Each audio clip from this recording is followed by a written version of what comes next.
Good morning, everybody. It's Jeff Goldberg for the Sales Pro Network. It is Friday, August 29th at 10 a.m. If you have not joined us before, I'm a sales coach and trainer. I work with both individuals and organizations of all types and sizes to help them do one thing and one thing only: get measurable sales increases. And if you have joined us before, you know that every Friday at 10 a.m., I either do a live training or a live broadcast with someone who can add value to the profession of sales. Now, if you've been following us closely, I haven't been doing them for the last 4 or 5 weeks. I'd love to say that I have a great reason, except I just didn't book any guests. But today, my friends, I brought you a fantastic guest, and his name is Michael Whitehouse. He's a networking concierge. He delivers a daily motivational message. He's the guy who knows a guy, and we're going to ask him about that. He's also an author of the book by the same name. Please welcome today's guest, Michael Whitehouse. Good morning, Michael. Good morning. Great to be here. Michael, I'm happy to be talking to you. Hey, before I get started with the questions I have for you, could you maybe give us the 2 to 3 minute version of your background? What brought you up to this point? Sure. So I was born a very young boy. No, that's too far back. So really, it all starts when I first moved to a new town in Groton, Connecticut, and didn't know anyone, no job, nothing to offer, no particularly marketable skills. But I did like people. So I started going to networking events, and the only thing I had to offer was connections. And that turned out to make me a very good networker because I didn't fall into the trap of pitching. All I had to do was, hey, have you met that guy over there? No, let me introduce you. And I was, within a few months, connecting mayors, CEOs, executive directors, people who have lived here for half a century and never met each other. And so I learned that was a thing. And 6 years later is 2020. When the great onlining began. And so I took those skills to the internet, discovered online business, coaching, virtual summits, and all the rest. And that's how I got to be here. Gotcha. Now, I always look at people's LinkedIn posts and their websites to, when I'm going to interview them. And one of the posts that you recently did was about people who get on a call to network with each other and then kind of treat it as a sales opportunity, or they pump you for free information. Mm-hmm. And what you said was, these people are not freebie seekers. They're just humans who have a problem that needs to get solved, and that it's up to us to turn that into some type of an opportunity. So how do we do that? You have a framework, I believe, of questions. What are some of the questions that we should be asking in order to reframe the conversation from, hey, here's a bunch of free information to help you live your life and succeed in your business, to, hey, I think you might want to invest in working with me? Totally. Yeah. Yeah. So first off, let me say you should never get on a networking call expecting it to be a sales call. And if you're the kind of person getting on networking calls and pivoting them into sales calls, wrenching them into sales calls, stop doing that. You're not making any friends. You're not helping anyone. But sometimes you get on a call and either they start pumping information or they reveal a problem and your coaching instincts take over and you're like, ooh, I can help you with that. And they're talking about this problem they have. So what do we do what's a salesperson do? Identify a problem, offer a solution, and then charge the price tag for it. So the first thing is to pivot it from a networking conversation to a sales conversation and get permission to do so. So that might be a question that simply reflects the problem. So if they're talking about a problem, you could say, so if I'm hearing you right, you're saying that the problem you're having is XYZ. And if they then say, yeah, that's right, or, that's the problem I'm having, you could then ask the magic 6 words, would you like help with that? Now, if they're telling you about their problem, they could just be whining, but they're probably telling you because they're hoping you have a solution. So when you say, would you like help with that? Then when they say, yes, I would like help with that, they have now given you permission to enter a conversation about offering them a solution. And offering them a solution doesn't mean a free solution. Offering them a solution means offering them a solution, and solutions often have some kind of costs. So it's about asking a series of questions. There's different questions in different occasions, but the first thing is just reflecting that problem. And then would you like help with that? And then from there, you could simply enter into whatever your sales process is, if you have one, assuming that it's question-based and not, let me bring out my PowerPoint slides, because that's probably not going to go over. You haven't really warmed them up yet. But, other questions such as, if you're able to solve that problem, what would that do for you? What's stopping you from solving that problem right now? What do you need to be able to solve it? And so you can ask questions like that. And then you got that, would you like help with that question, to pivot into more of a sales type conversation, and then offer them a solution. And at that point, that's when all the stuff that Jeff teaches, it takes over. Yeah. I love what you said about not getting on a networking call to sell. I can't tell you, well, I'm sure you have as much experience as I do with this. You know, you meet somebody at a networking event or a networking group, and they're immediately pitching you. Or one of my not favorite things is when somebody gives their elevator speech or their brief commercial at a networking organization, and they end it with, "And I'd love to do business with all of you." It's just completely inappropriate. Yes, we all want to do business with each other, but that's not the purpose of networking, is it? Mm-hmm. And likely they wouldn't like to do business with everyone in the room. I mean, if they're selling, I don't know, cell phones or cars or something, maybe they would. But if you're selling anything more detailed than that, you probably don't want to work with. If I go into a room of 20 people, I wouldn't want to do business with all 20 of them. I guess I might want them to all join my school community and, you know, pay the $20 a month to be in there. But I wouldn't necessarily want to do one-on-one coaching with every person in that room. I probably maybe a third of them, 2/3 of them might want to work with me. I might want to work with 1/3 of them, because I don't want to work with everyone in any given room. I want to work with the people that I can help and the people that I can connect with and provide value to. Yeah, I think what those people actually mean is, I'd love to make money from all of you. Ah, yes. Yes, I think that's what they're saying. Yeah. And there's a big difference there. And you're 100% right. I feel the same way. I think every salesperson, whether you're an accidental salesperson, like a coach or a consultant, or a professional salesperson, needs to have a solid understanding of who's right for them. I call it an ICP, an ideal client profile. Mm-hmm. And you should have a strict set of criteria for, here's who I want to work with. Here's what my best client looks like. And I know I certainly do. And I'm with you. I want to work with everybody who is right for me and I'm right for them. If it's not both ways, I'm not interested. I don't need the money badly enough. And I'm at a stage of my career where I'm also too impatient to work with anybody who's not going to be cooperative, who, if they're paying me for my advice, doesn't want to take it. Why would you want to pay me if you're not going to take my advice? It doesn't make sense to me. So I think quite often you bring a great point about the networking, the pitches. So I teach an 8-second intro, which I can explain if you like. But one thing I teach people that is that it should always be third person. So the 8-second intro is a simple 2-line introduction. It is stating the problem and then stating the solution. So it always starts with, you know how, problem. What I do is solution. So for example, you know how most people hate most elevator pitches because they're so pushy. What I do is teach a simple 8-second introduction that's just problem and solution and provokes curiosity. Now, I always tell people to put that in the third person. So I don't say, you know how you're having trouble making sales and need more sales. What I do is teach you to close more deals. Because when you do the problem in the second person, then people are like, whoa, back off, buddy. I don't care how accurate it is. Don't tell me that. I don't want a stranger across the room saying, you know how you can't sell? Well, I know it, but I don't need you telling me that. Back off. But if you say, you know how many entrepreneurs have trouble selling, what I do is give them the techniques to close more deals and sell more authentically. Now they're thinking, yeah, I know how, because I'm one of them. So tell me more about that. If you say they, people will pull the camera back to themselves to be like, me. If you say you, people instinctively say, nope, not me. Nope. It's like when you walk into a car dealership or any sales environment and they say, can I help you? They're like, nope, I'm just looking. Nobody's just looking. Nobody walks around a car dealership for fun. And yet that's your instinct. Nope, don't point the camera at me. I don't want it. Same thing in the networking context. If I say, you know how you have a problem? No, I don't. Back off. You know how they have a problem? Yeah, I do know how they have. Actually, I'm one of they. Could you maybe help me with that? Yeah. No thanks, I'm just looking is a knee-jerk reaction. It's what we all do to clerks in department stores and salespeople in general.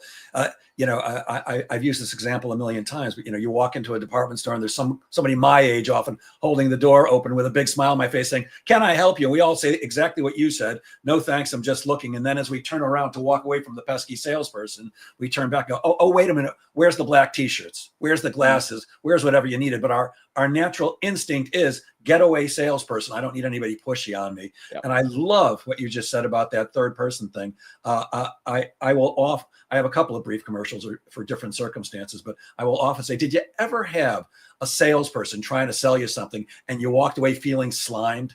Mm-hmm. I work with salespeople so that you don't feel icky. Yep. Yeah. And that actually is interesting because the third person problem isn't the you who got slimed by a salesperson. The third person is that salesperson. So yeah, you're at like a 4D chess level the way you did that, because it's not accusatory. It's have you had this experience, not do you have this problem? Because obviously the salesperson has the problem. You were just trying to buy something, and well, I need to go back to that furniture store and introduce them to Jeff so we can make them less slimy, so I can have a better buying experience. So that actually works pretty well. Exactly right. It just makes sense to do it that way because people don't want to. I've put a LinkedIn post where I said, "What's your biggest sales challenge?" Nobody answers because they don't want to admit they have a challenge. What do you think salespeople's biggest challenges are? That one gets a good response because people don't want to be seen as I don't know or I've got that issue.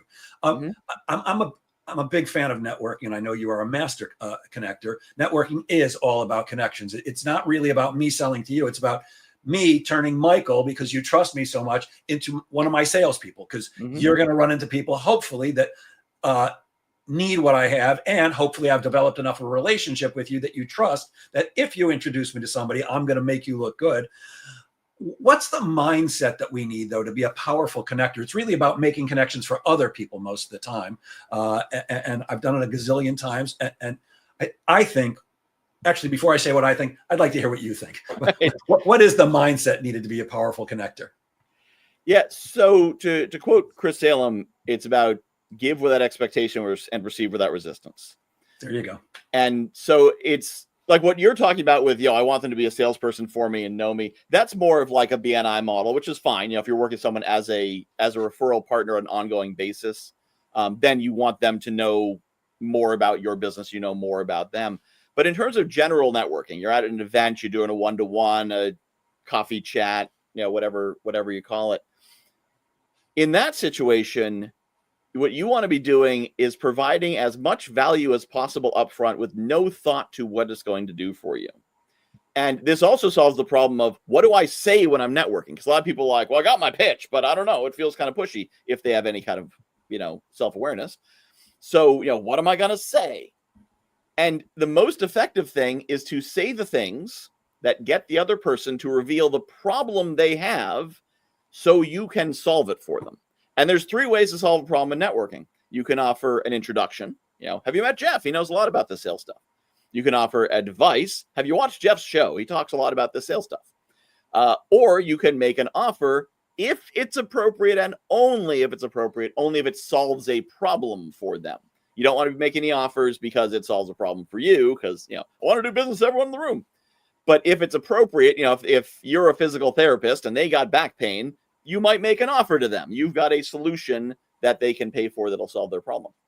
And if you go into every conversation like this, you won't have to think about what should I ask, because you will ask questions to uncover what a problem might be. And you'll start with, what do you do? Where are you from? Do you go to a lot of these events? It'll all come to mind because you're thinking like a detective, uncovering the problem and then solving the problem. And somebody might think, well, but when do I talk about me? That's the beautiful part. You don't until they ask. Once you've had them talk about themselves for a while, about half the people are self-aware enough to realize, wait, I've monopolized this conversation. They haven't. You've been asking questions all the time. You were in complete control, but they felt like they were monopolizing because they talked more. And now they're going to say, oh, well, what do you do? I need to know what you do now. Now you're not pushing your pitch on them. They're pulling it. They're like, please tell me what you do. I feel bad not knowing. And even if, and for the other half who you do something for them and then they're like, well, thanks, and I got to go over here. You now have a whole bunch of people running around the world who say, oh, that Jeff's a pretty cool guy. I don't really know what he does, but I like him. And when they encounter you again, or when they're talking to someone about you on the other side of the room. So this is how I get on calls all the time with people who I'm excited to meet. Like, I didn't think they'd want to get on a call with me because I'm just this guy. And they get on the call and they say, a lot of people have told me I should meet you. And I'm like, really? That's great. And it's because I've left that positive impression. If you go into every conversation saying, how can I serve you? You are immediately in the top 10% of networkers, because the bottom 40% are trying to pitch straight out. You know, they're Phil Ryerson from Groundhog Day, if you remember that guy. You know, of course I do. He's like, I haven't seen you in 20 years. How's your life insurance? And the next 40% are just kind of like, so yeah, this is a cool bar, isn't it? Yeah, it's pretty great. Yeah, I go to a lot of these things. I have a lot of fun. But you know, the top 10%, or you only 1 out of 10 are actually saying, tell me more about you. And not just tell me more about you to figure out how we can work together, but tell me more about you so I can figure out how I can help you. What can I do for you right now, right here? And that's the thing. I hate follow-up. I am too distractible, too ADHD, and too lazy to actually like take notes and follow up on a thing next week. I'll do it if I have to, but I don't want to. I want to do it right now. If I'm talking to you in an event and I say, oh, you need to meet John, I'm not going to make a note to introduce you to John. I'm going to pull if we're live, I'm going to pull my phone out. I'm going to snap a selfie of the two of us together, and I'm going to send a message I'm going to be like, what's your phone number? I'm going to send a text message to the three of us, send that photo, and say, hey, John, I'm standing here with Jeff. He does this, and I think you guys should connect. And the cool thing is, because it's in the moment, they're not expecting a lengthy email. I'm obviously standing right there. So it's a quick, easy introduction. And then, you know, I'll tell you, hey, you need to meet John for this reason. You guys track. I don't take a note. I'm done. I've done my part. If good things happen, great. If nothing happens, whatever. I'm big on fire and forget introductions, because then I can just do more of them. Yeah, I feel 100% validated. Thank you very much. Because when I do in the group I belong to, we call them opportunity calls or one-on-ones. I always start out the same way every single time. Hey, Michael, I'm really glad we're sitting down to get to know each other. Tell me about your life. Tell me about your family. Tell me about your business. Most importantly, tell me how I can best help you. Yeah. And I find it's generous, and I find what you do, at least 50% of the time, we'll get halfway through and they'll go, oh my God, I've been talking about myself the whole time. Tell me about you. And they will open up. And in our group, we always have what I call opportunity calls and thank yous, and people thank each other for these. And I can't tell you how many times, but, oh yeah, I met with Jeff Goldberg. He was so generous, and he blah, blah, blah. And I'm not doing that as a technique. It truly is who I am. But I find that generosity does get paid back, because people, they do remember that you cared about them. People love being listened to. The other interesting thing is how can I help you is a great and terrible question. Is a terrible question because it's really uncomfortable to be on the receiving end of it, because most people don't have an answer. How can I help you? But at the same time, if you ask me, how can you help me? I don't feel like you just asked me a bad question. You asked the most generous possible question. I'm the idiot who doesn't have an answer, especially because I teach people always ready for that question. So no one's going to be upset because you said, how can I help you? What can I do for you? They're going to be upset at themselves, like, oh, I should have been more prepared for this meeting, knowing what I need. Or they're going to know what they need, and they're going to have a good answer. But either way, their impression is the first thing he said was, what can I do for you? No quid pro quo, not what can I get from you? It's just, what can I do for you?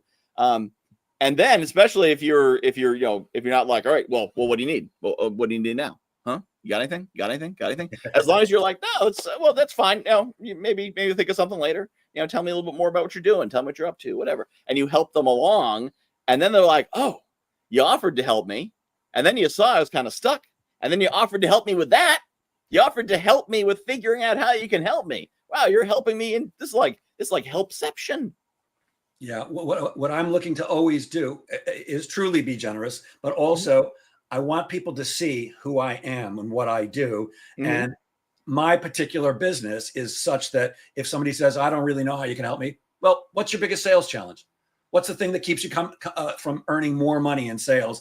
Everybody's got one of those. So they open up, and that happens to be my business. I'm there to help them. And I also love something else you said, which I think is so important and often overlooked, which is you've got to do this with no expectation of anything in return.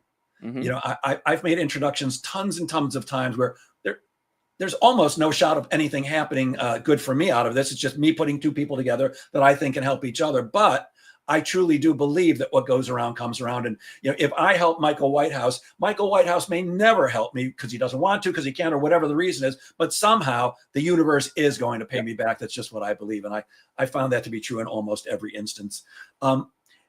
In your book, and I know you've got several, your book, The Guy Who Knows a Guy, you suggest that we can meet the people that we want to meet by making good introductions for other people. And that one made me think. So how does making introductions for other people get us to the people that we want to meet? Yeah. So the first key to meeting the people you want to meet is knowing who the people you want to meet are, at least by description, if not by name. And that means knowing what you're trying to do. So by making introductions, you then build up that credit. So if I've made one or two introductions for you, it's totally natural for me to say, hey, I noticed on LinkedIn you're connected to this guy. Would you mind connecting me? What are you going to say? Well, you made two introductions for me, but they're kind of crap. So you haven't earned it yet. Like, I guess you could say that. But for the most part, if you ask someone, hey, could you make this introduction to this person? Most people are going to do it, especially if you've already made introductions for them. It's a matter of putting money in the bank before you try to withdraw from it. And most people, if you show you're a generally good person, are pretty open to make introductions. I cannot, there's one time that comes to mind where I asked for an introduction and was straight up told, no, I'm not willing to do that. And what I think happened in retrospect is it was actually someone else who teaches networking. And I think that he'd gotten into his head this model of like golden introductions or something like that. You know, the people who are really valuable and thus need to be reserved. You know, you don't want to make just any introduction to them. You want to make only the perfect introductions for them. And Keith Ferrazzi talks about this in his book, Never Eat Lunch Alone, about this idea of, he once asked for an introduction and the guy said, well, you know, I really want to reserve that chip for when I really need it. And that person ended up leaving that industry within a year or two because he wasn't making progress. And I think part of it is this idea of thinking of introductions and connections as a currency as opposed to a muscle. You know, if I make an introduction to you, even if it's not a great introduction, I mean, if it's a really bad introduction, that's going to damage the relationship. But I mean, I've made introductions where I met someone, they seemed okay in the 20 minutes I knew them, make the introduction. I talked to them a second time, like, oh, this person's kind of, you know, kind of a bore or kind of a jerk. And then the other person comes back and like, hey, that person introduced me to, they're kind of weird. And I was like, yeah, I realized that afterwards. I'm sorry. I thought you could help them because you're so good at this, and that's why I wanted to connect you. But I'm sorry about that one. And then we often end up bonding over our shared experience of talking to this wacko. So even when it's a bad introduction, that often still creates more rapport because, bad introductions happen. As long as it's not doing it because, hey, I sent you this person because I get commission from that conversation and I was hoping they could sell you something. As long as it wasn't purely self-interested, if you're doing it for the right reasons, it just goes wrong, then most people are going to be pretty understanding. And they're also going to be flattered because you're saying, hey, I know you're having some sales challenges. You should go talk to Jeff. He can help you with that. And even if I send you someone, because I've sent introductions sometimes where I know this person doesn't have two nickels to rub together, and I know you're an expert and I know you sell your expertise. I'm still going to make the introduction because I'm going to leave it up to you to figure out how to manage that. And because maybe, and I will often send a second message saying, hey, just this guy doesn't have two nickels to rub together. And now someone like you might say that's what they think. We're going to see where those nickels are hiding because sometimes, I don't have two nickels rubbed together. So I just bought a new couch set, a new TV, and a new this. Yeah. And sometimes it's a matter of no problem. I've got a free community. I've got a book they could look at. I can send them some PDFs. I've got some videos I can refer them to. I'm happy to help them out. And as you say, when you help people, it comes back around. I remember this past January, I got on a call with someone who, the mindset was as broke as the bank account. So it wasn't even just lack of money. It was like a lack of all the spiritual elements that will attract money. But I still spent an hour with them trying to figure some things out, seeing if I could make a little bit of progress, and didn't get any money for it, didn't get paid for it. And a week later, I get this notification that I have $1,000 commission from an affiliate that I promote at the bottom of my emails. $2,000 commission from an affiliate at the bottom of my emails. Someone had clicked on that link. They'd bought the thing. I got the commission completely out of the blue. And that's one of those things where I helped a person. The universe helped me back. It came back around. Was there a connection that I could see? No. Was there a connection? Yes. Yeah. By the way, the person who doesn't have two nickels to rub together, that's exactly why they need to meet me. Yeah. and relationship is everything in networking. And you're so right. I had a guy one time who reached out to me on LinkedIn. I knew him from high school. Hadn't spoken to him since high school. And high school was a very long time ago for me, Michael. And he said, hey, I've been in the insurance industry. I've been following you, for a long time. I love what you say about sales. I need a new job. I just lost my job. Can you introduce me to anybody? Just that morning, I had been at my networking meeting, which meets every 2 weeks. And one of the people who sells insurance said, I'm looking for a new sales rep. I'm like, perfect timing. Let me introduce the two. So I introduced this guy who I knew from 30 or 40 years ago to this guy who I network with. And the next day I get a call. He goes, how well do you know this guy? I'll call him Bob, just in case. I don't want to say his name. I said, well, I knew him in high school. He said he needs a job. So you mentioned you were looking for somebody. He goes, he came over to my house and I interviewed him. I'm like, oh, are you going to hire him? He goes, no. I'm like, how come? He goes, he asked me to borrow $200. I'm like, on a job interview? He goes, yeah. Made me look bad. So I'm very, very cautious. That one taught me an important lesson. Don't just introduce people just for the heck of introducing them, even though you think they might be able to help each other, because you never know. For me, I protect my connections very jealously, because if I'm going to introduce you, Michael, to somebody, which of course I would be comfortable doing, but if I didn't know you, who am I going to introduce you to? My clients and my prospects, and that's how I feed my children. So I'm very protective. Yeah. And you mentioned something a couple of times already, which I think is crucial. We've all heard the expression, the fortune is in the follow-up. Mm-hmm. When networking, what's the best way to follow up? So I'll answer. First, I do want to mention one thing, that sometimes I'll qualify my introductions. So like with your situation with that friend 30 years ago, I'd say, hey, this is my friend from high school. I haven't talked to him in 30 years. But he mentioned he's looking for a job. Oh, I did. So yeah, if you want to talk to him, and again, you might send a private message that says, just, I'm not vouching for him. Think of him like he came in off the internet just through me. And that's clear. Like, I'm not endorsing this person. I'm simply connecting him, because this person, your connection probably had an ad out, probably had something out on Facebook and was talking to strangers. So it's just a stranger that happened to come from Jeff. As opposed to a stranger. But I'm always very careful about either, being clear if I'm endorsing or not endorsing. 100%. And sometimes I'll say it even in the three-way message. I'll be like, I'm connecting to this person. I don't actually know them that well. We've connected through networking. And I've never had anyone tell me they're offended, but I always kind of wonder if they're like, I just said I don't know them well. Because everyone's like, oh, it's my good, dear friend. But I'm very clear if I know someone or not. So as for follow-up, so it depends on the situation. And one of the things that I realized a long time ago, if I'm going to be doing a lot of networking, and a lot of times it's I meet someone, every connection is valuable, but never quite sure how. So, if you're in a sales context, follow-up is a matter of you got a CRM and you call them back in 7 days and do this. You have a whole system. When I'm just meeting someone who does something, then how do I engage with them?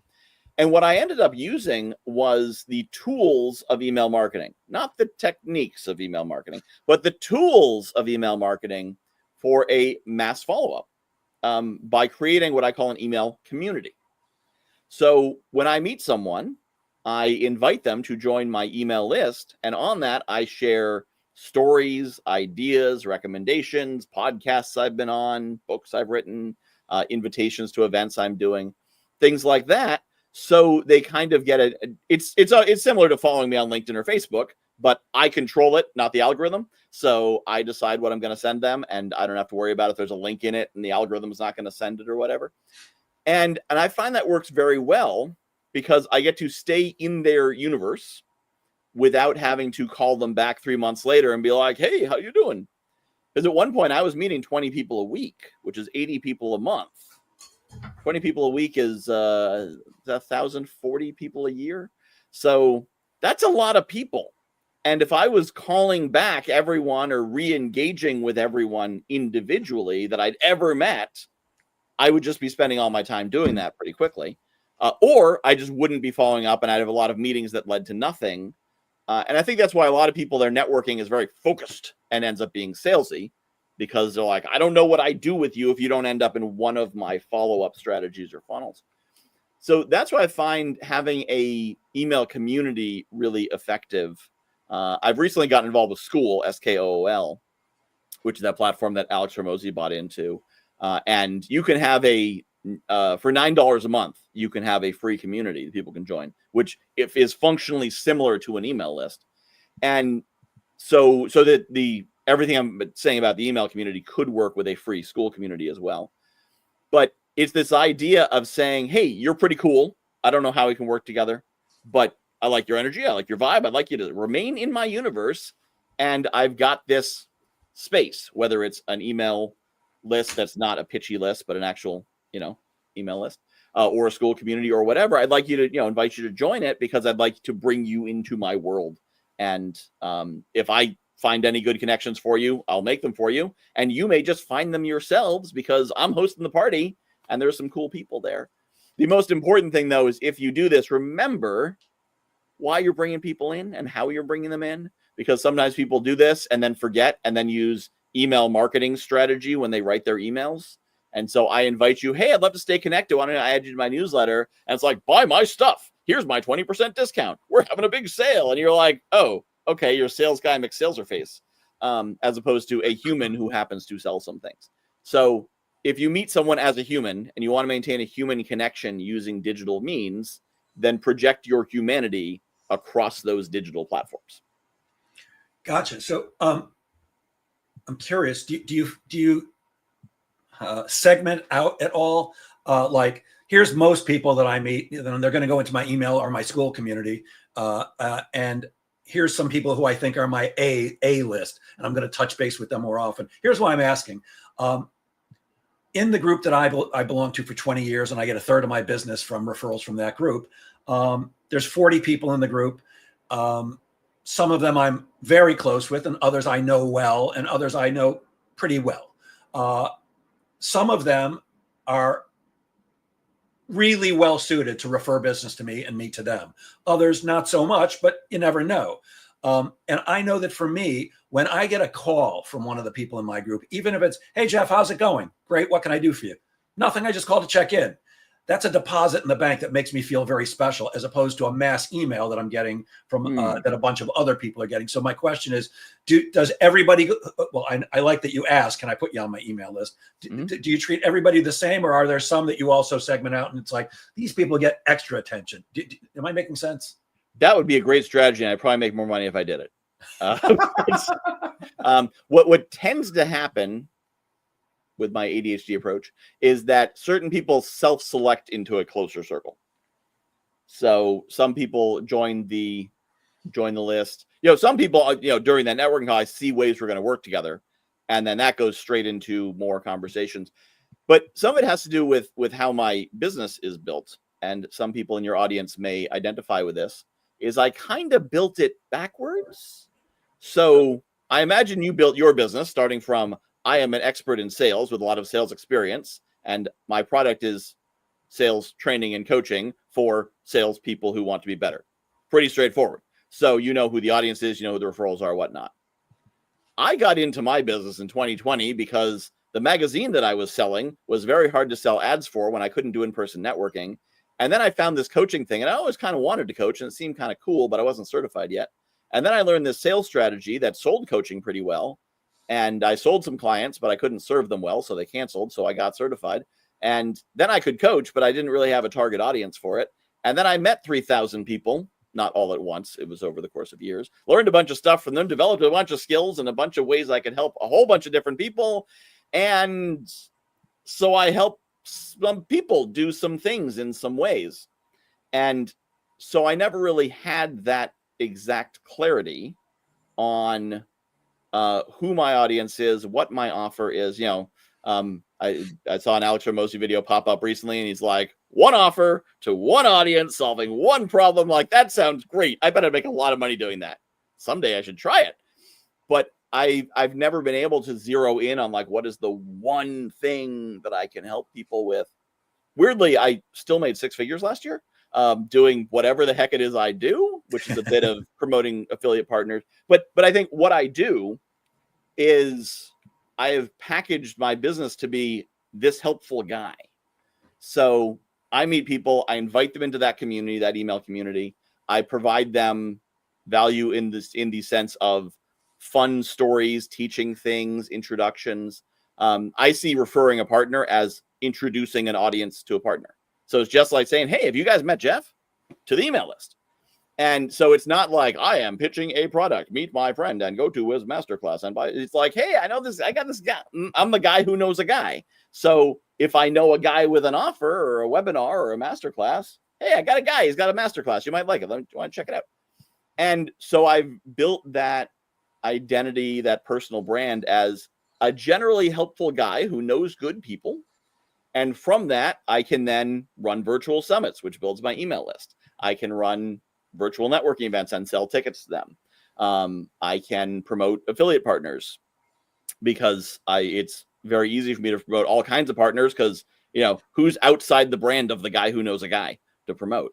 As long as they're good people and people you might want to know, it fits. And so it has always, one of my challenges has been, well, who is my ideal referral? Who is my ideal, who do I need to meet? And I'm like, well, some people, good people, maybe, I don't know. Because I don't have that one clear offer to one audience that's really zeroed in. And the reason I wanted to share that is that if you can zero in the one offer, because there's two ways to go into business. I'm going to call it forward and backwards. Forward is I have this solution and I'm selling it. I'm a landscaper. I landscape. I need people with properties that need landscaping. Pretty clear who the audience is, who the offer is, whatnot.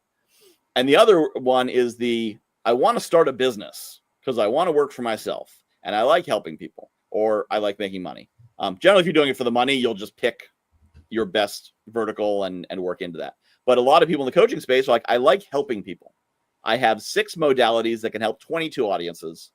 And I like helping them all. And you should, well, first off, you shouldn't should on yourself. But strategically, you should pick one. You will make more money if you pick one. Yeah. You can also be successful if you don't. You should. My advice is, I'm not saying my advice is don't.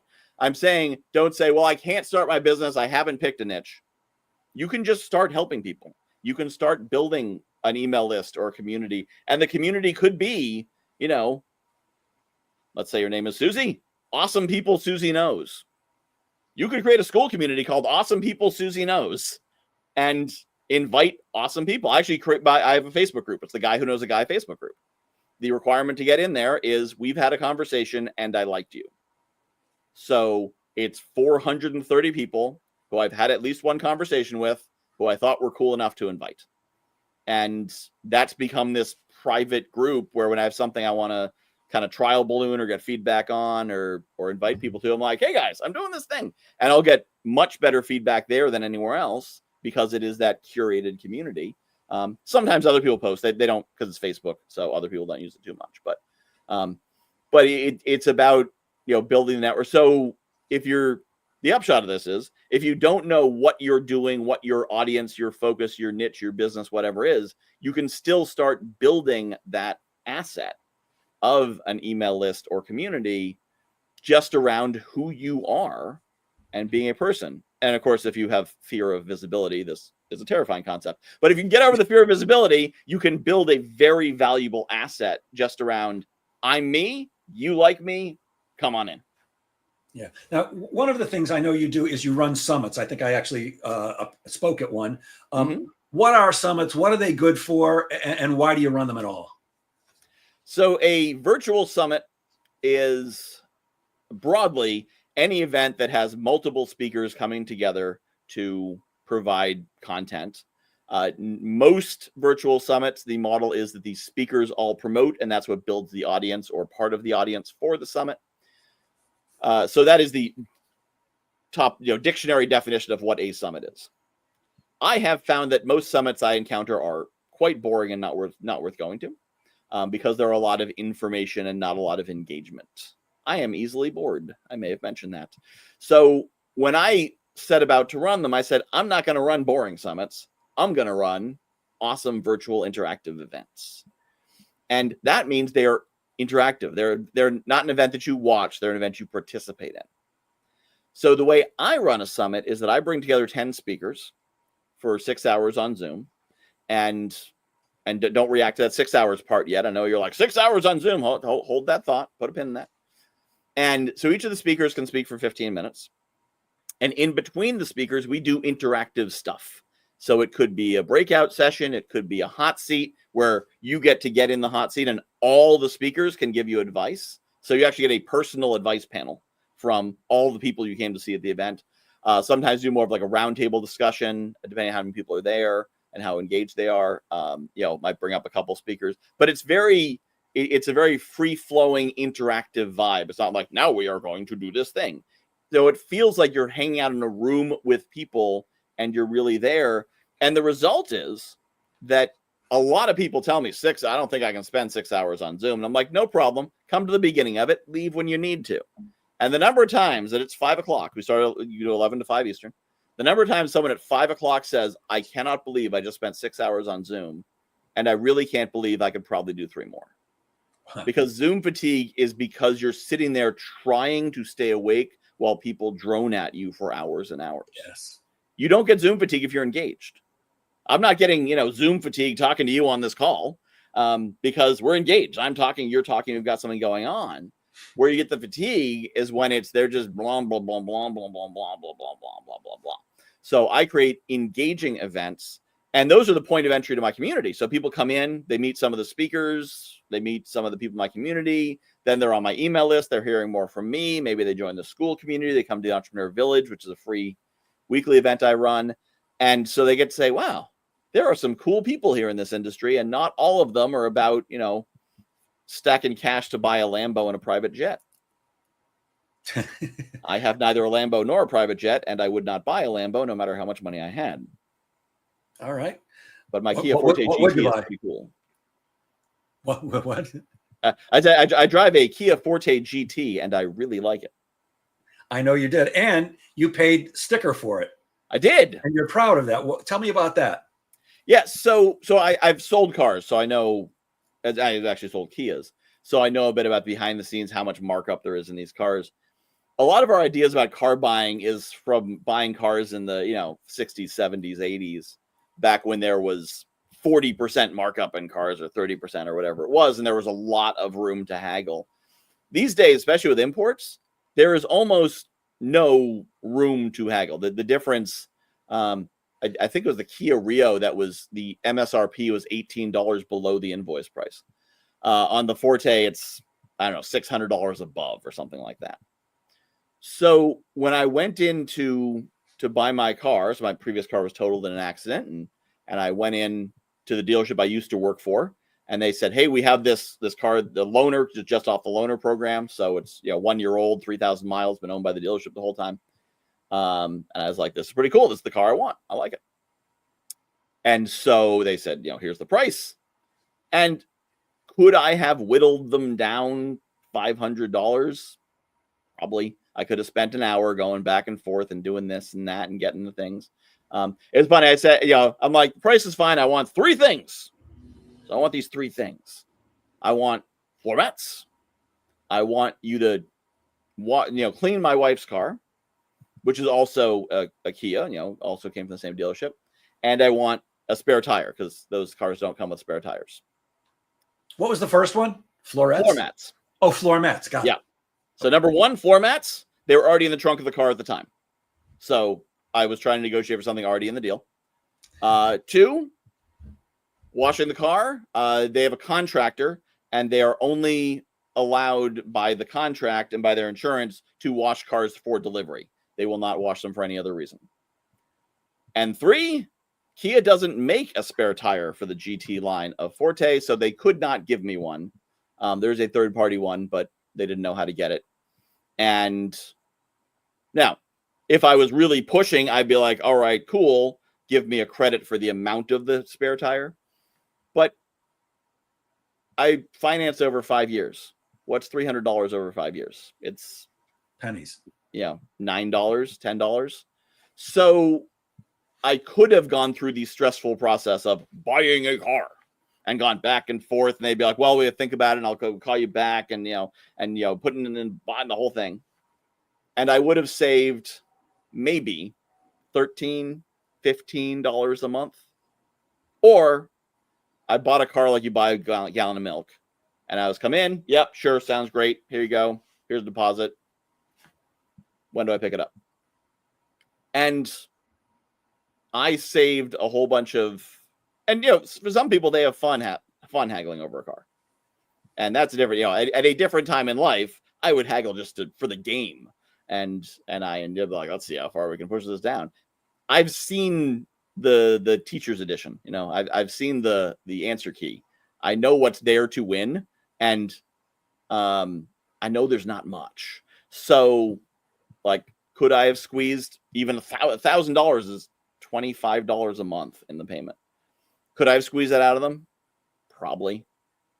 Did I need to? No. And so I didn't spend that energy. I didn't spend that frustration, aggravation, concern, even though, they want to sell me the car. But until we have a price, we don't have a deposit.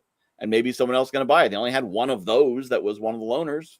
Maybe I could have lost it. Maybe not. I don't know. But I didn't have to worry about it.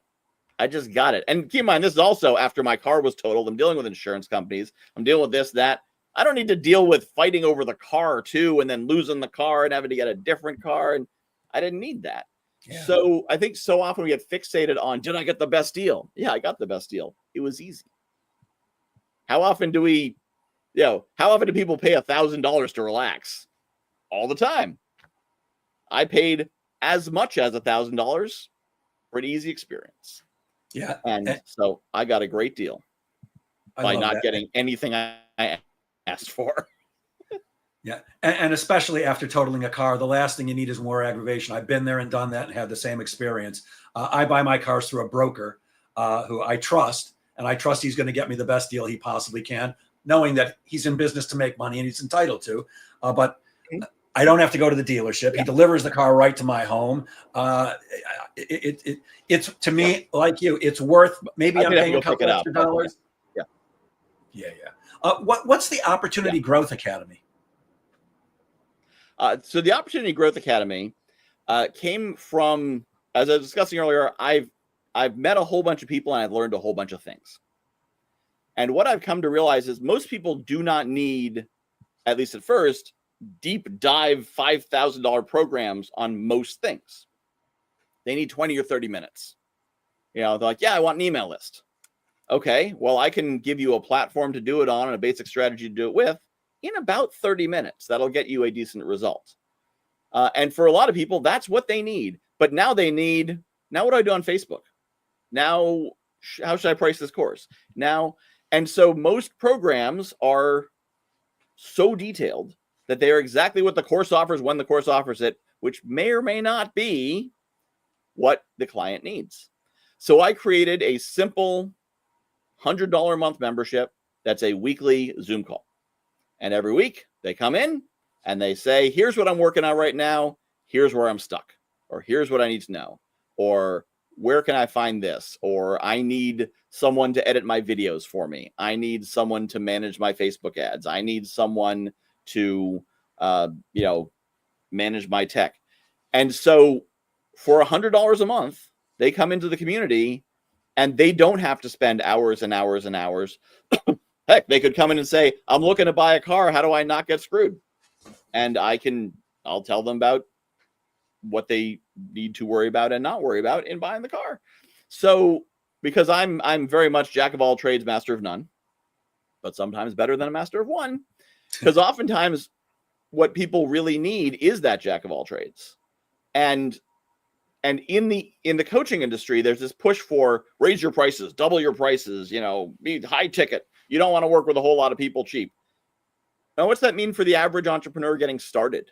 The average entrepreneur making under $50,000 a year? It means that they have access to either newbies who don't know how to charge and don't know and can't offer them much, or experienced professionals who charge spectacular amounts of money who they can't even access. People join these $10,000 programs and they never talk to the coach again. They talk to the subordinates and the teachers and the assistants and whatnot. And they ask that assistant, hey, who should I go to edit my videos for social media? And they're like, well, this is actually more of a course design program, so I can't tell you that. So I wanted to fill in the gaps of everything else of the program, because everything's a mile deep and an inch wide. I wanted to make the thing that's a mile wide and an inch deep. And then sometimes they will say, I'm all into courses. I love I really want to make courses. Okay, let me refer you to someone who can go a mile deep on that, who's a true expert there. But first, let's figure out what you're trying to do. First, let's make sure that's what you need, and not just that's just who put on the coolest whiz-bang 3-day presentation that got you excited that maybe they can help you. So I created that to help everyone else and to provide that support and direct support. It's me in a Zoom room. You're paying for access to my knowledge, not my 7-step proven system, not my framework, all the stuff I know and a little bit of processing and analysis around it. Because I think that's so much, I think I'm so much more valuable than any 10K program. No, but I think there's a value in these programs that say, I will teach you the 27 steps to get to being viral on TikTok. Great. That's a great thing. Once you decide being viral on TikTok is what you need. But then you're going to have 6 other things. Well, I'm also going to need an email funnel. I'm also going to need to figure out what my branding is. I'm also going to need, and most of these providers just do what they do. And it would be like if you needed surgery and there were no general practice doctors. So you had to go find your own surgeon, get your own diagnosis, find your own surgeon, then go find an anesthesiologist, then go find some nurses, then go find a recovery hospital and hire them all yourself separately. If you're lucky, 1 or 2 of them might refer you to some of the others, but they're not bundled and they're not accountable for their referrals, and you're on your own. That's what it's like to be in business. So really, I wanted to be the general practice doctor. I gotcha. I'm watching the time. We're quickly running out, but there's something I have to bring up for sure. A while back, you posted about something that drives me absolutely nutty. Well, at least a little nutty. And it's called the M-dash. Would you please explain what the M-dash is and why it's important for us to be aware of it? Because it makes me nuts. So I didn't know what an M-dash was. I'd seen them before. I didn't know what it was until it came up in the world of AI. So an M-dash, the reason it's called an M-dash is it is a dash, which is the width of a capital letter M.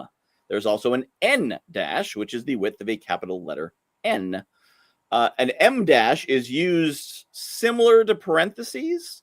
So if you have a subordinate thought, you will use an M-dash either to lead into it, kind of like a semicolon, or like a parentheses, you'll put M-dashes around it. It is commonly used in books. It is not commonly used in copywriting. AI was trained on books. AI learned the M-dash. This is the part that makes me crazy. Go ahead. Now, this is something that I feel like could have been solved early by just not having AI use special characters like that. But that's a whole different thing. So when I learned the M-dash was, I'm like, oh, that's really useful. But a lot of people out there say, oh, if there's an M-dash in it, that's how you know AI wrote it. And that is often true in social media posts, because most people don't even know how to type an M-dash. It's Alt-0151, by the way, if you do want to type an M-dash and you're on a PC. Alt-0151 will give you an M-dash. But most people don't even know how to type an M-dash, let alone how to use an M-dash. So in most posts, you're never going to see an M-dash because people don't know how to put them there. Most people didn't even know you could put an M-dash in a Facebook post. So But now people are saying, oh, when I see it, I know it's AI. And then they read a book and they say, oh, this book must be AI because there's an M dash in it. And all the people who read books and write books are like, no, I always use M dashes because this is what's really happening when people are getting all like, oh, M dashes. AI was trained on writing more advanced than what you read. Your AI was trained on more educated material than you. So if you usually read at a 4th grade level and your AI was trained at a 12th grade level, and then the AI is writing stuff, then people who read at a 4th grade level will say, I don't like this writing, the M dash here, the AI thing. And all the educated people are like, no, it's a book thing. It's in books. Do you read books? Oh, you don't read books. That's why you've never seen one. Okay. It's in books. Yeah. So yes, AI is addicted to M dashes. I've instructed it, do not put M dashes in this, and it still does it. I mean, it is a literal addict for it needs to join M dash Anonymous. But just because there's an M dash in something doesn't mean it's AI. It could just mean that the person who wrote it has an education. Although my experience is the reason I say it makes me a little nutty is because I read a lot of social media posts. I post daily on LinkedIn, and it's a dead giveaway because of what you said. Nobody knows how to use the M dash, how to actually type in those numbers that you said. And I don't even remember them. I don't want to. But immediately when I see it in a social media post, I know, oh, okay, thank you. ChatGPT wrote that, or whatever AI you're using, which to me is ridiculous. I use AI for my posts, but it's a starting point. I still have to take them and make them my own. And I feel that's the danger. People don't do business with robots yet. Maybe someday that'll happen. But for now, we still need to be human. We still need to be salespeople. So folks, if you're using AI like I do to write some of your content, make sure you take a look, read everything over, make sure it sounds like you. And if you don't know how to put M dashes in, please take those out. And if you're still wondering what they are, it's not like a hyphen where usually there's a word, then a space, then a hyphen, then a space, then the next word. It actually connects 2 words and it's longer than an actual hyphen. Makes me crazy. I think we've got time for one more thing, although I have to ask about this, and we only got 2 minutes. What is spiritual constipation? So that is kind of I came up with that at one point when things just weren't working, like nothing would work, like you feel like you're cursed almost. Whatever you try doesn't work. People aren't showing up to meetings. You're not getting the right people. It's just not working. And it's similar to what we were talking earlier about how when you put good in the world, the good comes back somehow. And you don't really know how. It's the reverse of that. It's when no matter what you do, it's not working. And it is often a sign to go back to the beginning, go back to basics and say, instead of saying like, oh, I'm just not lucky, if you instead use, another concept, which I use called radical responsibility, which is take responsibility for everything, whether you're responsible or not, and say, how am I bringing this energy into my world that things are stuck? What am I eating energetically that is causing things to not move through? Great imagery, right? So that's really it's what am I doing? And it usually means that you're doing something misaligned. You're doing something you shouldn't be doing, either out of fatigue, exhaustion, something like that, or out of avarice or greed, or you got a little bit overexcited. But so to recenter and say, okay, why am I doing what I'm doing? What am I doing? And is there anything I shouldn't be doing or should be doing that will get me back on track? And it's amazing how things just start falling back into place once you get back into that alignment. Once we have a spiritual enema? Yes. Well, Michael, we are out of time. More spiritual fiber. Gotcha. We are out of time, my friend. How can people reach you if they're interested in working with you, networking with you? Please tell us how do we find your school community? And that's skool.com, my friends. Yeah. So the free school community is at guywhoknowsaguy.com/village. And if you just take the village off there, just go to guywhoknowsaguy.com. You'll get my website that has links to all my social medias and contact and whatnot. But guywhoknowsaguy.com/village will let you join the free community, hang out with me and my friends and our cool people who are those kinds of people who want to support you. Well, you are cool people, and I want to support you. Thank you very much for sharing your brilliance with us so generously today, Michael. And I will end as I always do. Guys, please remember that sales is a game of making things happen. And you got to get out there and make sales happen. Now, Monday is Labor Day. For those of you who are listening to this in the United States, please have a wonderful holiday and understand this. We've got 4 months to the end of the year. When we come back from the Labor Day holiday on Tuesday, it's time to hit the ground running, my friends. There's still time to pull out this year. But what you don't want to do is call somebody like me in late November, go, Jeff, I'm not going to hit my quota. What do I do? It's too late. Get busy now. Have a great weekend, everybody. Have a great holiday. Thanks again, Michael. Thank you.